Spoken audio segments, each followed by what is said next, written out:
ദൃശ്യം എന്ന സിനിമ തൻ്റെ കുടുംബത്തെ സംരക്ഷിക്കാൻ ഏതറ്റം വരെ പോകാൻ തയ്യാറായ ജോർജ് കുട്ടി എന്നൊരപ്പൻ്റെ കഥയാണ്.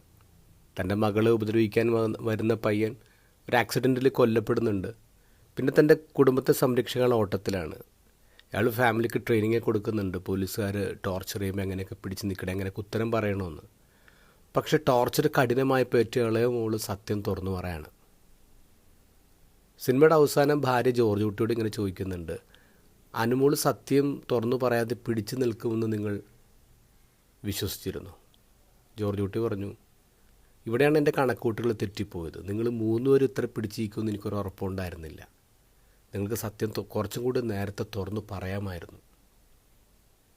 ജോർജ് കുട്ടിയുടെ വിശ്വാസം എന്തായിരുന്നു? ജോർജ് കുട്ടിക്ക് അറിയാം തൻ്റെ വീട്ടുകാരെ തന്നെ സ്നേഹിക്കുന്നുണ്ടെന്നറിയാം. പക്ഷെ ടോർച്ചറിൻ്റെ മുന്നിൽ അവർക്ക് പിടിച്ചു നിൽക്കാൻ പറ്റില്ല എന്ന് ആൾക്കറിയാമായിരുന്നു.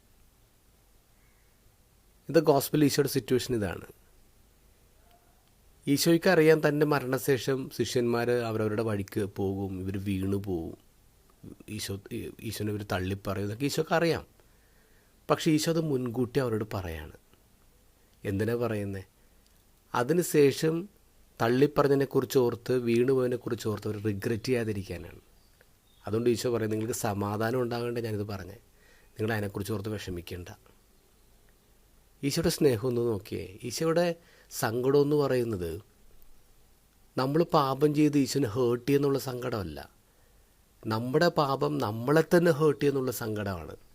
അത് നമ്മൾ അതിനെക്കുറിച്ച് ഓർത്ത് റിഗ്രറ്റ് ചെയ്യുന്നുള്ള സങ്കടമാണ്. എത്ര മനോഹരമായ സ്നേഹമാണ് ഈശോയ്ക്ക് നമ്മോടുള്ളത്.